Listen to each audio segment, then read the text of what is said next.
each Hibakusha testimony is unique. You might think that they might experience the same thing, but when you listen to them, the personal stories are very different in a sense that each one is very unique. It offers different personal experiences and also memories.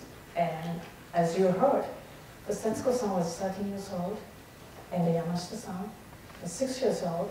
And also, the story is unique because it depends on how old you are at the time and where you are. That will shape a very unique story. That's what you heard today. It's very, very important because the average age of the Hibakushas is over 76 years old right now. And then how many of them are able to come and speak with us in the next 20, 30 years? So what you're hearing right now is something, I would call it your task. My question, our question is, when you hear the testimony like this, what are you going to do with the information and the testimony and the personal story that was given to you? That's a question that I think all of our guests would like to ask. And also thank Mr. Clifton, Truman, Daniel for coming together with us survivors together on the same stage and sharing your own experience and coming to know the Hibakushas. I have to give you this term Hibakusha later in a minute because some of you might not know. I hope most of you know the term Hibakusha, but I really like to thank to be with us. And as you know, he is in a very unique position to see the both sides from the from the perspective of Hibakusha, that's atomic bomb survivors in Japanese, and from the other side, who probably thanks your grandfather for sparing their lives for ending the war with Japan. So coming here is, I would call it, very, very special and courageous and act. That's I'd like to mention also. And what are you going to do? I'd like to go back to this question. What you can do is you can bring back this discussion further in your classroom with the teachers and your classmates. And you might want to further research about this subject in depth and to share what you found with people around you. Yes, we need to know the history and we need to understand what happened and why it happened, why something didn't happen. We all need to know that. And what are you going to do with the information that is given to you, that you accumulated? That's the next question. What wisdom that we need, and what is it that relevant in our daily lives, and what can we pass on to the next generation, such as yourself? And especially Mr. Clifton and Truman Daniel joining us is really signaling this question.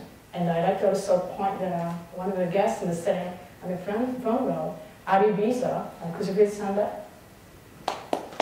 He is the grandson of the radar pilot who was actually on board on the both B-29 bombers that dropped atomic bombs in both Hiroshima and Nagasaki in 1945. His joining us is really is a great illustrated example of what the next generation can do. So think about it, this question when you ask a question today, or maybe after that, with your family members, what the next generation can do. That is most, I would call it, the next important question. Right? Thank you so much. So let me go back. How many of you know the term Hibakusha? Have you learned that already? Let's pronounce it together, okay? First of all, Hibakusha. Hibaku means being exposed, and the sha means a person that has been exposed. So it's a very important term that has been already used many times. So let's repeat again. Hibakusha. Hibakusha. Okay, that's good. If the war would have been switched and Japan possessed nuclear weapons, do you feel that Japan would also have used them, or would they have acted differently? Setsuko-san, would you like to say? My first thing I said was, wow, what a hypothetical question it is. Well, but I think it's a legitimate question. I can't answer that. Maybe, maybe not.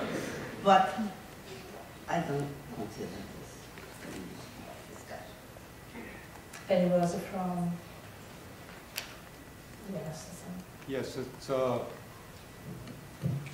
that question for us, it's very difficult to answer because we didn't know nothing what's really happening during the wartime, especially my age.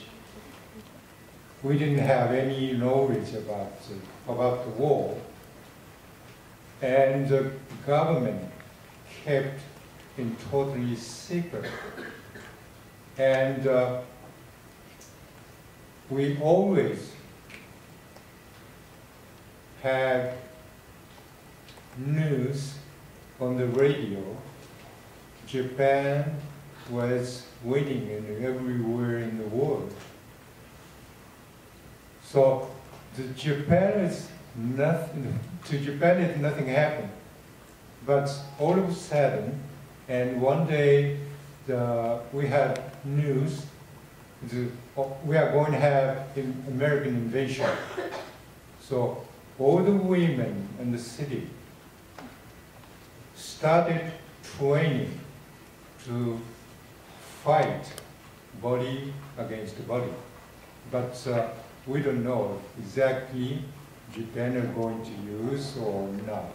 It's for us. I cannot answer that question. Mrs. Stella would like to add a few words responding to I must apologize to you, the questioner, because that question shocked me. And my response was rather negative. What a hypothetical question, and I didn't think it was worth discussing, wasting time. I have had this kind of experience before in some other groups. And sometimes people just don't want to look at what US has done to Hiroshima and Nagasaki. And somehow to rationalize that behavior, they have brought this kind of topic of discussion.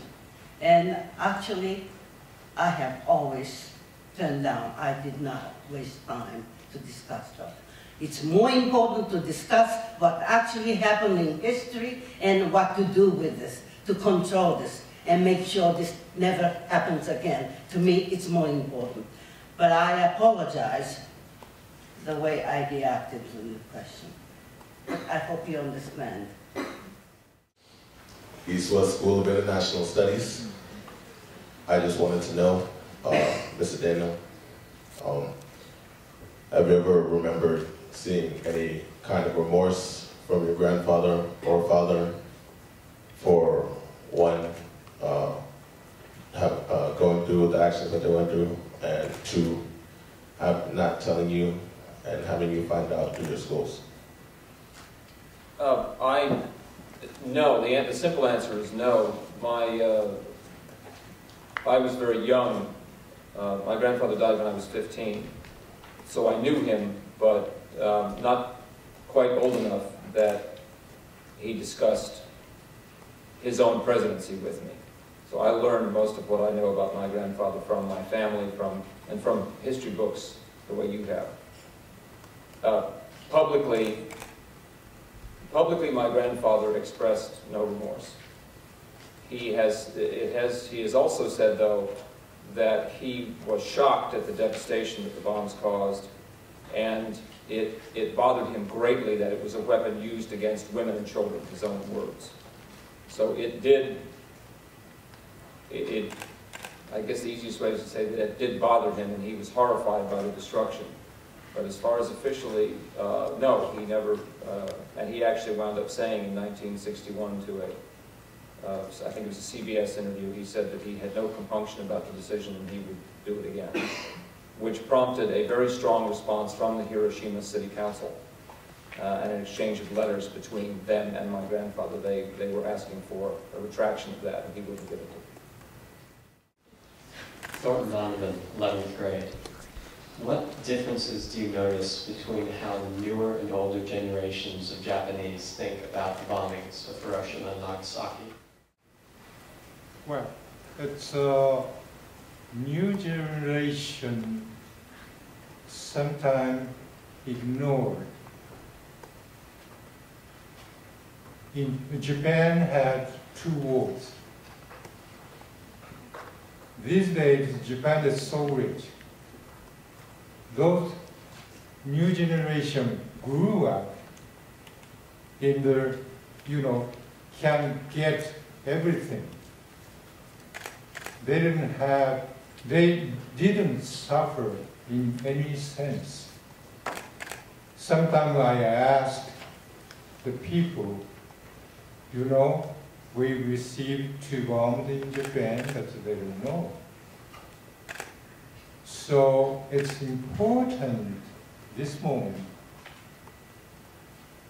you cannot forget what really happened in history. Because if you forget in the history what really happened, and the history repeated again. So I think it's very important. Don't forget what really happened in history. The young people in Japan still are very much aware of this Hiroshima and Nagasaki and have kind of special attachment to this historic event. And in the official education, the bombing are really well being dealt with and informed to the people.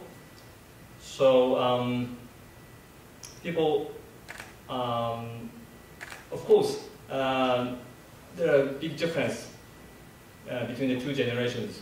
One is who directly experienced the bombing and the war itself, and those who are the children or grandchildren of them. But still, this Hiroshima and Nagasaki has been a kind of national symbol in thinking of peace. But one important thing is that we Japanese people have realized it has been a symbol which sometimes lacks substance. We realized this when another nuclear accident in Fukushima happened. So the Fukushima accident happened, and people are again exposed to radiation. And people learned that we didn't understand what the radiation would mean to the people and to the environment. So after Fukushima, the memory of Hiroshima and Nagasaki has been in big public question and public debate in the society of Japan. It's vitally important all of us, all timers, do a better job of passing on the information. First of all, in my view, Japanese government has not been doing adequate job to keep the past, to pass on the past history, especially the painful part of Japanese history, atomic bombing,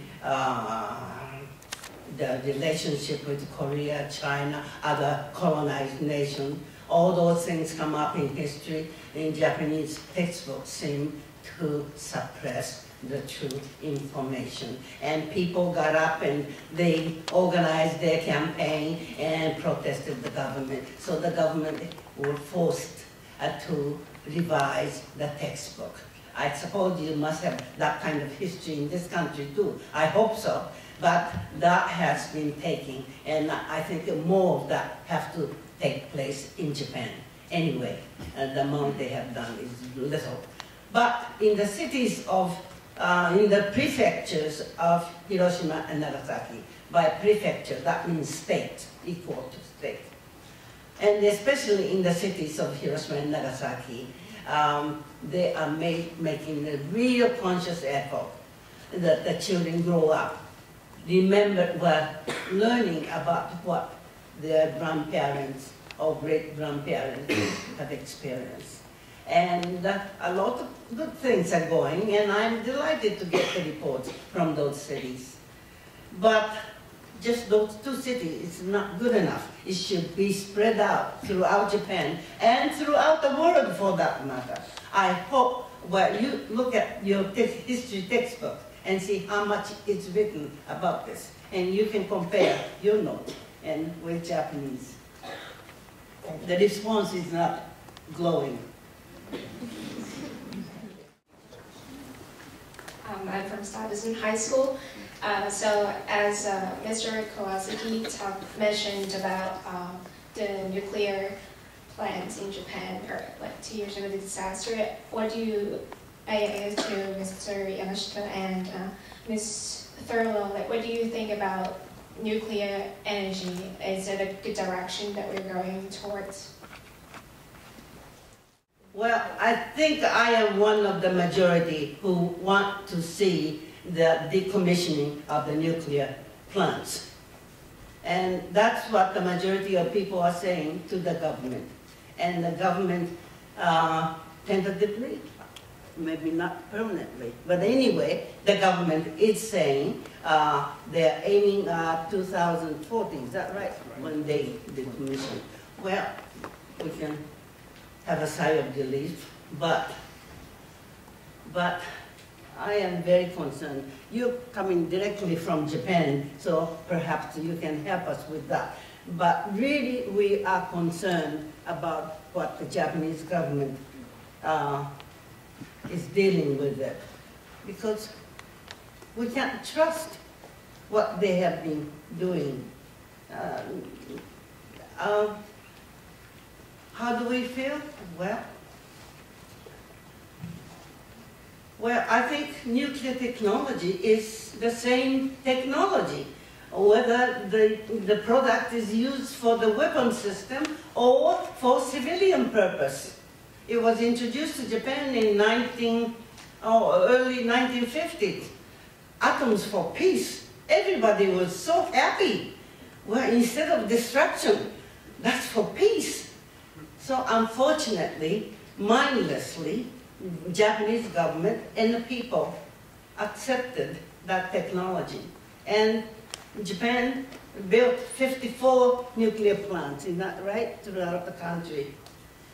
But at least, well, unfortunately, it took that terrible, terrible disaster for us to take time and do the soul searching. Definitely. From my perspective, not only the environmental disaster it causes, and the waste products coming from the operation can contribute to the proliferation of nuclear weapons. They are like that. So, at the UN, we talked about the nuclear non-proliferation and disarmament, but non-proliferation treaty says, well, it's okay to generate nuclear energy for peaceful purpose, but not for nuclear weapon. There is a lot of contradiction about this issue, and this is something I hope you go back to your school and sit down with the teachers and do study. And really, from our point of view, they are like that weapon system, peaceful use. They are so interconnected, so related. And most of all, the management of the waste material have not been guaranteed by any scientist. And how can we take that kind of risk? We have had enough catastrophe. We can't afford to have any more. That's my opinion. Okay. I think that's the same question to Mr. Yamashita, but since the time is running out, so I'd like to turn our attention to students who were the last. Clarkstown High School South. Is this on? Oh. There we go. For the survivors, do you harbor any negative feelings about these events? If so, how have you overcome them and moved forward? Since I wanted to forget my terrible tragedy. So I left Japan because I wanted to forget what happened in Japan. I didn't want to suffer forever. So I left Japan in 1968, moved to Mexico. But also, it was so difficult.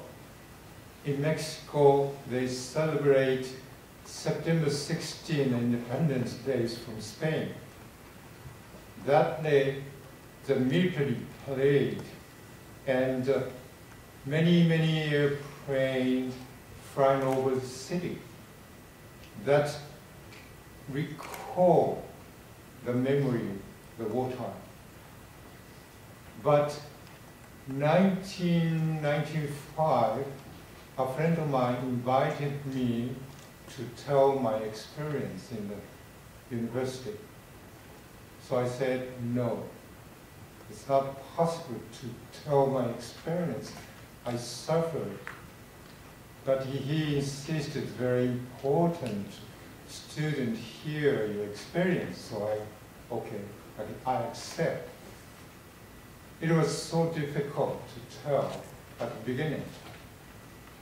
And when I finished, I started feeling kind of, my suffering is fading. And for me, it was kind of therapy. Since then, when I have opportunity to give my experience to share with Mexican people, it's not easy task because, Mexico is the first country to sign up the disarmament nuclear weapon treatment in Tlatelolco. It's very famous, and the person signed up received Peace Nobel Prize. But since then, Mexico, I think, is forget that matter. The documents signed up and keep in the ministry office. But these days, the people ignore that happened. So my task is very important, even living in Mexico, to tell what happened in the war, Hiroshima and Nagasaki. And because this moment, the world in dangerous situation. Any moment could happen again, the tragedy in Hiroshima and Nagasaki. So, very important, these occasions we transmit our experience. And we are not asking who is guilty or who is not, but really what's happening in Japan, it's really important, to telling. So where it's keep forward going to one day we're going to have peace in the world. Yes, indeed, I have very strong negative feeling about what I experienced and fellow citizens experience. But the war ended, occupation ended, and so-called democracy was introduced to Japan, and I finished university in Hiroshima, and I was given a scholarship to come to the United States to study. I was in Virginia. And that's where I experienced the turning point of my life as an activist. It was 1954. Yeah, that's right. Well, as I came to that college town, I was interviewed by the press. I was asked what I thought about ongoing arms race. And I naively told them openly everything I thought. The nuclear testing in the Pacific have to stop. That was bad for environment, and people had to be move out of the islands, and the fish could not be enjoyed. All the terrible things were happening. And that American testing of hydrogen bombs have to stop. And next day I started receiving unsigned hate letter. How dare you? Whose country are you? Who gave you the scholarship? Go home. And very frightening letters. A few days after I arrived, that was my introduction to your country. I was shaken. And the professor gave me a room and space and time. I didn't show up in the classroom all week. I had a lonely time, soul searching. Oh, my American professors in Japan liked me. They thought I had enough English. I can get along fine, but that's not true. Why did I come? Do I put the zipper on my mouth and pretend as though I have never experienced that? How should I live? I can't go back to Japan. And that was a very painful week. But as a result, I came out of that period with a stronger commitment to keep my vow to my classmates and schoolmates and all the loved ones in that city. I did make a vow that I'll do everything I can not to allow this happen to another human being. It was a lonely place and lonely to make this decision, but I did make it. That was my turning point. Well, that was the beginning. I have lived in North America many years now, longer than your lives, I think. And there were a lot of painful time. If I talk about peace, they say, you're a communist, go to Russia. So I said, I would go. I would share the same message with Russians. Raise a fund and send me there. And sometimes I work in the courts. There's some people who were committed to civil disobedience.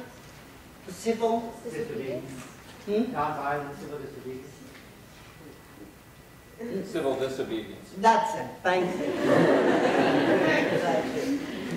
Yes, I have met many groups like that, committed people. And they were tried. They were being tried. And I was called in to be a so-called expert witness because I have experience. I could give first-hand information. In Lower Massachusetts, my turn came and the judge looked at me and said, well, Hiroshima happened so long ago. That has no relevance to this court. And I just had the mental image of tens of thousands of people being melted and vaporized and in agony dying. And that is still continuing today because people are dying as a result of radiation. So I just screamed at the judge, but people are still dying today. I knew, the thoughts crossed my mind, I could be kicked out of the court as a contempt of court. But happy story is, one of the defendants stood up, big man like Moses with a beard. He was a veteran in Vietnam, and he himself was a lawyer, but he quit legal profession and joined this action. And he came and he started singing, "We shall not be moved." And then the rest of the defendants joined. We all went like this, "We shall not be moved." the judge lost control, and this was called. Well, interesting experience, but a lot of painful experiences like that. You know, when I spoke at the National Council of Churches annual meeting, when we stepped out of the building, they spat on us. You go to Moscow. So there were a lot of hard times, but there are good times. Right now I'm surrounded by my friends who have the similar goals in life. So your question was, how did we get over the negative feeling, the bad experience? Well, it took a lot of studying to do. First, I had to learn history, ethics, a little bit of science, psychology, and all of the information helped me to integrate the whole thing. And I am totally committed to fight against this monstrous evil. I think the man created this evil. We should get rid of this evil. Man is entitled, people are entitled to live in security and productively. I love this word so much. That's why I'm making this plea to you. It's your future, the future of your children, and you have the power in your hands. You can vote. Use it well, because what you decide in this country affects the rest of the world. I beg you.